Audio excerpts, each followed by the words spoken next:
Many thanks for your time this morning. You have actually called out the whole raid was staged, but what more were you expecting from the OSP in this matter? Thank you, and good morning to your listeners and viewers. In the first place, I think we expect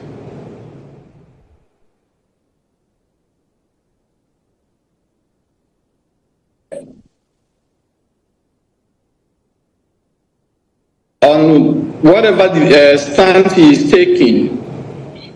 The office of OSP is expected to be an office that comes out with clarity when it comes to any investigations whatsoever it is embarked on.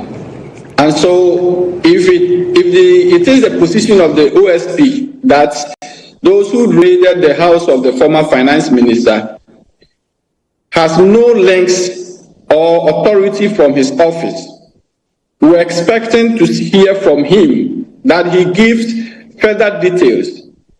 Then he should be able to establish who the peoples were, and if they had impersonated his office, has he taken further steps by reporting to police, so police will take up and investigate and prefer appropriate charges against them.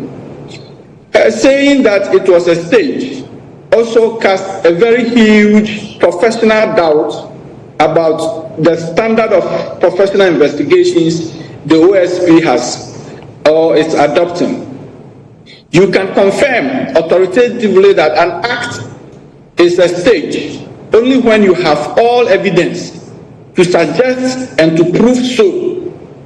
As a special prosecutor, you cannot come to public with conjectures as far as you are investigating serious crimes such as economic or corporate frauds. What you are investigating against the finance minister constitutes corporate frauds or economic frauds. And so they are all very serious offenses. And therefore, whatever information you put out there, it is believed that such information has been cross-checked and fact-checked. Therefore, there won't be any doubt. But what he did, and merely saying those people were not sanctioned or were not staffed from the OSP, doesn't really exonerate him enough. And again, the position that the act which took place was a stage or could be a staged act coming from him without supporting it with very, clear evidence, also cast a doubt on the standard of professionalism as far as these investigations are concerned. And I think they should do better. Either than that, there are so many professional loopholes and lapses as far as these particular investigations into whatever allegation against the former finance minister is concerned.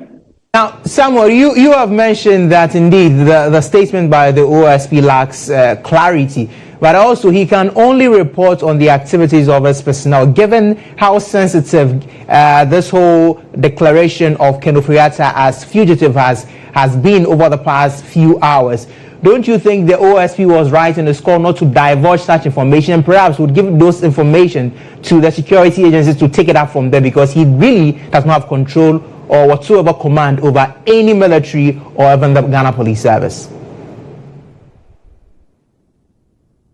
The OSP, if he had reported, would not compromise investigation whatsoever as he sought to put it out there. Because I heard a journalist asking him yesterday if he had even gone further to, verify the stated medical report to support the stand of the former finance minister. He couldn't put it out there, he has verified. And this is very basic, it's rudimental when it comes to criminal investigations and the professional standard that you have to adapt when you are doing such cases. Verification of documents, authenticating it, it's just to support your cause. And so when you put information out there, you make it clear that you have gone the extra mile, you have verified, and this shows the clear intention of whoever being or the subject or the suspect trying to deceive, the public institution as OSP. And so if he had reported to the police that it's just a mere incident that has happened, and then it is alleged that these people came from our office, okay, these people are not staff of OSP, and so we suspect personation, and so we ask the police to take it up and investigate. This, under no circumstances, will it compromise the investigations they are, doing. It rather enforces his stand that he is being very clear, unbiased, and he wants to position himself objectively. And so whoever listens to him will do proper analysis and make a fair judgment as far as standard of professional investigations are concerned. My concern is that there has been so many lapses as far as this press conference he made, and then the space of investigation that he has conducted, and coming up to declare the former finance minister wanted. The lapses in the investigation, as he has stated and as we have seen, are too many, and I don't think it helped his good office as special prosecutor. Now, Samuel, before I let you go, we are looking at a better future for us as Ghanaians, and we look at security matters with the kind of attention that it needs. Anytime there's a new government at play, Dr. Dominic Ayene said it yesterday that in July 2017, military and police stormed his residence alone. There's been raids on some other residences. How best do we manage so that people do not see this as some political witch hunting, that we see it as rather the government's push for accountability, especially that we are seeing the current review of oral reports? It will come to the point where we'll use the police and other security agencies. How best should their operation and deployment be done? I think all of these institutions, they have their heads and departmental heads. Okay, so except the state's request that we need military and we need police to conduct certain, searches or swoop, then we can say that this must be sanctioned by the defense minister or must be sanctioned by the inspector general of police. Other than that, any sort of activity that will be embarked by this military and the police, just because a political party has assumed power and want to witch hunt people, illegally raiding their houses and residence, I think we must condemn it. And then the authority, the heads of those institutions must take responsibility of it. It would be surprising that if defense minister would not want to find out who sanctioned these particular military men allegedly accompanying certain civilians to raid the house or the residence of Mr. Ken Ofori Atta. So going forward, I think we need to make sure that the political leaders will stop these activities by issuing a stringent order that if such actions should be done, we must go through legal procedures with warrants as court permit it, and so you can sanction and deploy people to do such activity. Either than that, it makes it illegal, it makes it so apprehensive. People get so paranoid and people becomes very much uncomfortable because there's a change of government and people want to use political, power capriciously to sort of intimidate people. And I think the leadership must take responsibility to make sure they will control all of these activities. Samuel Appiah, we are grateful for your insight on this matter. Samuel Appiah, as a security analyst. We are going to head to other matters now, and here, before we do that, we'll bring you some brief commercial.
Welcome back from the break. This is Newsroom here on GHOne TV. My name is Emmanuel Agyabeng. Our Minister for Youth Development, George Ofori Atta, has poo-pooed critics who have raised concerns about President Mahama's appointment of young people into his current administration, dating his defense back to the Nkrumah era. George Ofori Atta says that the use of young persons fosters national development. He spoke to Sewa Amiye earlier on GH Today.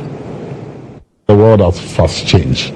People thinking that all they care about getting into office is social media. Okay. Social media has become an effective tool for communication. Okay. And so you cannot downplay the effects of social media. So if anybody goes into office and wants to communicate to the people how he's doing, it is through social media.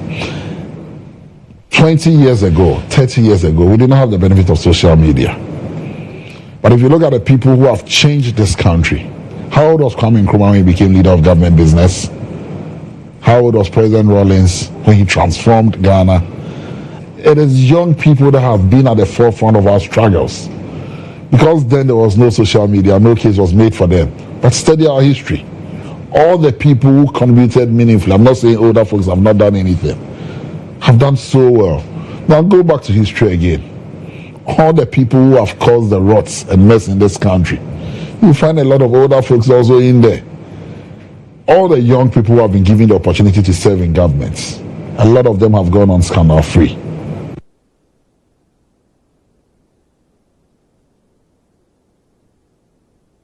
To the Ashanti region now, to the Council of State elections. The exercise was disrupted by thugs during counting. The police have subsequently launched a manhunt for the thugs involved. The regional police commander has also been removed as a result. Addressing the media in Parliament, Member of Parliament for Asante Mampong Kwekwan Prechum Sapon argued one of the candidates, Nana Nkansa Boedu, per the votes counted before the disruption, had won and thus must be declared as such. The former Deputy Foreign Affairs Minister, however, cautioned the region cannot and will not be intimidated. In an outrageous act of lawlessness, known NDC thugs, led by one Ofori Atta, alias Zuba, a rumored nominee for Kumasi Mayor, stormed the counting center and forcefully snatched the ballot box in a desperate attempt to disrupt the process. We ask, is this the democracy that Mahama-led government claims to uphold? Is this what the NDC means by governance? We will not sit idly whilst the will of the people are subverted through violence and intimidation. As the Ashanti Regional Caucus of Parliament, we make the following urgent demands. 1. Immediate arrest and persecution of the perpetrators. The individuals behind this shameful act, including Zuba, must be arrested immediately and made to face the full rigors of the law.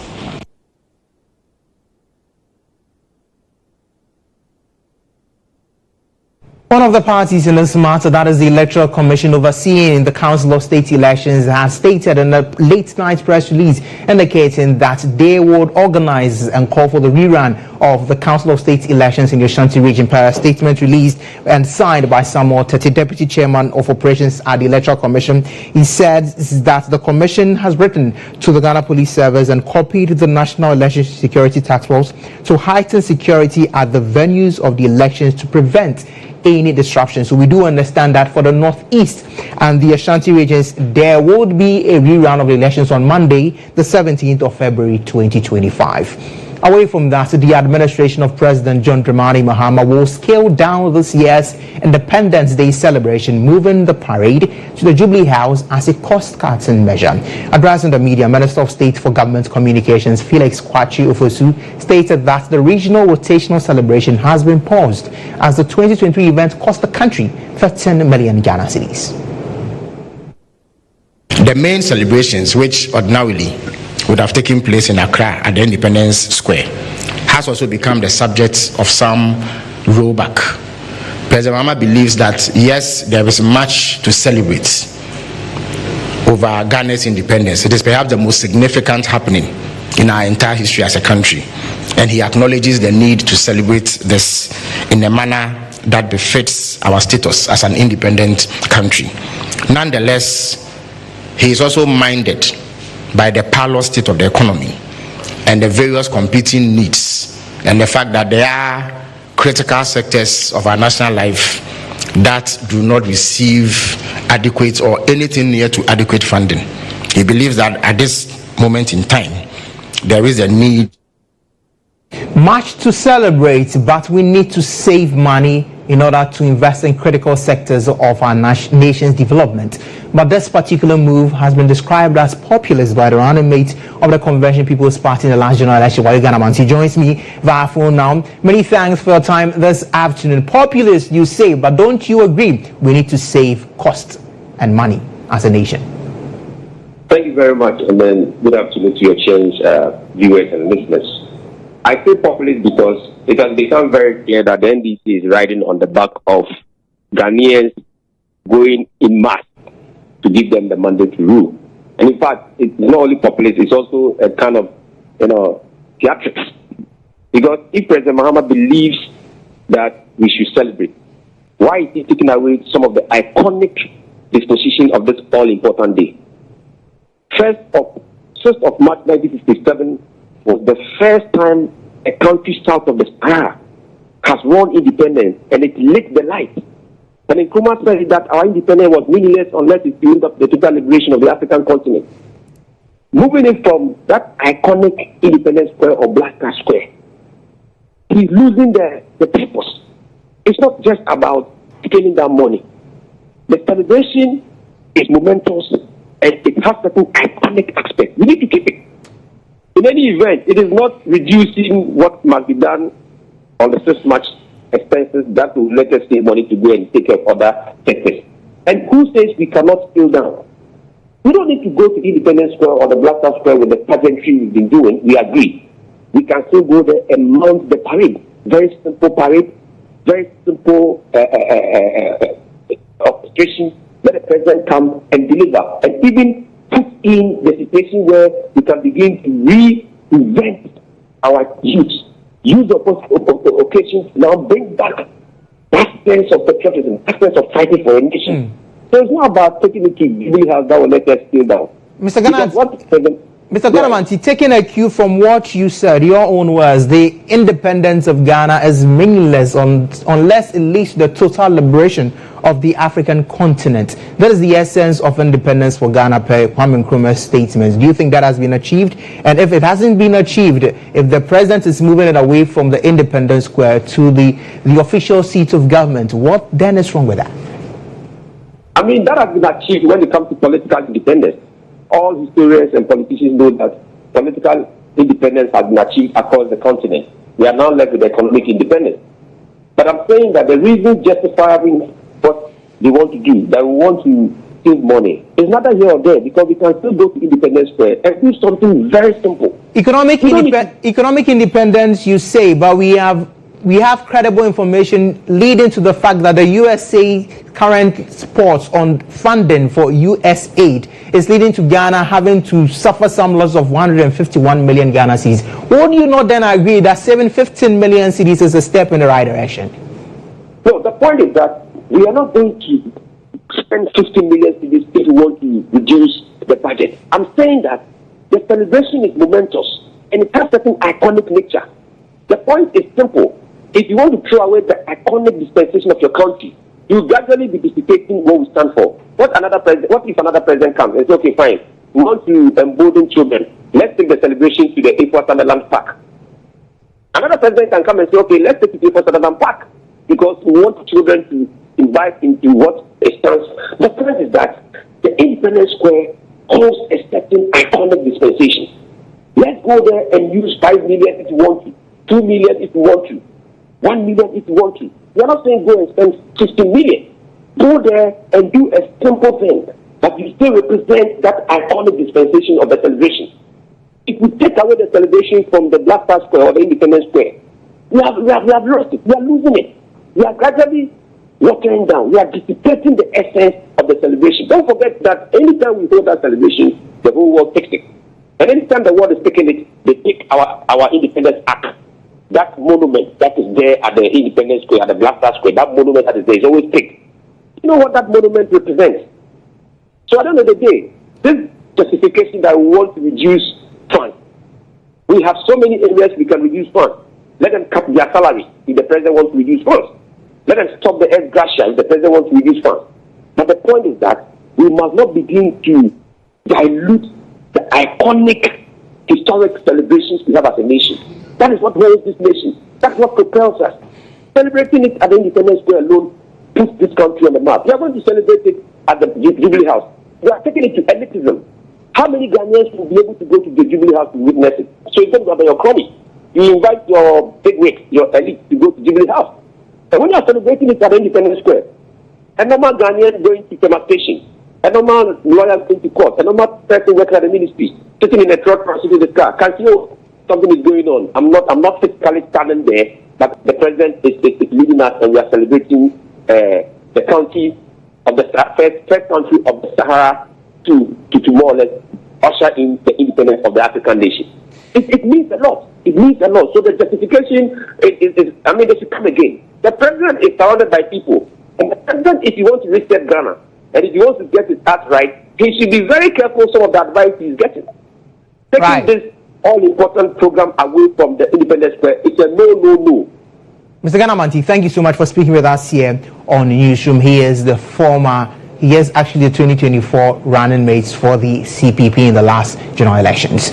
News coming in now, the High Court has discharged former Ghana Football Association President lawyer Kwesi Nyantakyi and the former Northern Regional Prosecution's failure to present ace investigative journalist Anas Agyabeng in court to commence the trial. We did indicate to you that he was supposed to appear today unmasked. Let's engage our legal affairs correspondent who has been following this matter to date, Mutala Inusa, on this particular development. Mutala, many thanks for joining us now with the update. What does the discharge mean for the entirety of the case?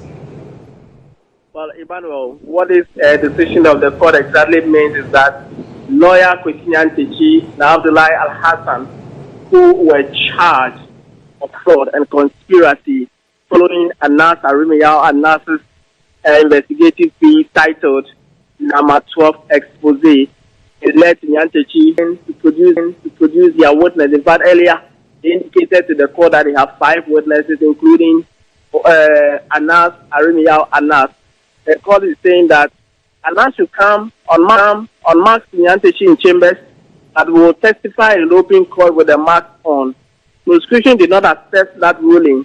Lawyers of Nyantakyi also did not accept that ruling, and both of them went to the Court of Appeal. And remember that on the 30th of January, the Court of Appeal made a decision that the decision of the High Court be set aside, i.e. to say that Anas should unmask Nyantakyi in chambers, but will come in open court to testify in a mask.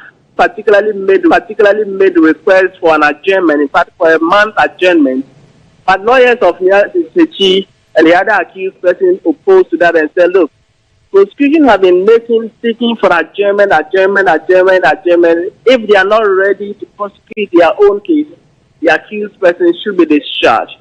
Justice Marie Louise Simmons examined her own diary, and the number was because of the pending case at the Court of Appeal. And once the Court of Appeal had dealt with the issue, the court is saying that it cannot wait for the prosecution any longer. Nyantakyi and Abdullahi Al-Hassan has been discharged, meaning the charges that have been prepared against them as we speak they have been asked to go home. Al-Hassan relating to the number 12 expose by Anas Anas. The court has struck out the charges and discharged Nyantakyi and Abdullahi Al-Hassan. Mutala, thank you so much for bringing us up to speed on happenings of the court. You're still watching Newsroom here. After this break, we have business.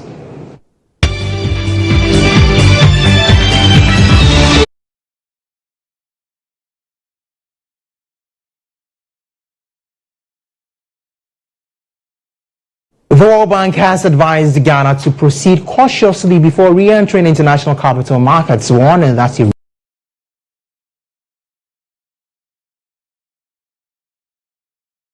rush to move could jeopardize recent economic stability. The World Bank Country Director for Ghana, Liberia and Sierra Leone acknowledged Ghana's efforts to stabilize its economy but cautioned against a risky return to borrowing practices. He noted that Ghana has a history of fiscal setbacks and warned that seeking dollar-denominated funding too soon could lead to high borrowing costs and renewed financial strain. as a point of history, Ghana has requested a record of 17 IMF, and as a result, the country has been in IMF programs for 40 out of its 68 years of history. So I think this does drive home the point about not returning to business as usual, but moving on. A premature return to international capital markets could send the wrong signal and reverse unsustainable, and also a reversal to unsustainable borrowing costs. I think it's critically important at this juncture in Ghana's history from the World Bank perspective, that it sends strong signals about credible reforms and including structural reforms going forward. That would be the really great signal to send. Not fully completing the adjustment program. Bank Country Director for Ghana, Sierra Leone. So, but let's engage Professor Patrick Assuming, a senior lecturer at the Department of Finance at the University of Ghana Business School on this matter. Prof, good afternoon. Quite an indication we are getting from the World Bank here, but would you say that given Ghana's reluctance to sign on more money in the very short term, given what we saw last week with rejection of bids for treasury bills, would you say that we are taking a step in the right direction when it comes to borrowing, even on the local market, even to take it up where?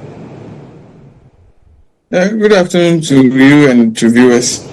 I think, the broader context of what the World Bank was saying is that it's returning to the international capital market, which is very costly. Borrowing in foreign currency, well, at the time you are receiving funds, we are happy because you are receiving dollars, but ultimately we have to pay back in dollars, and that puts pressure on the currency.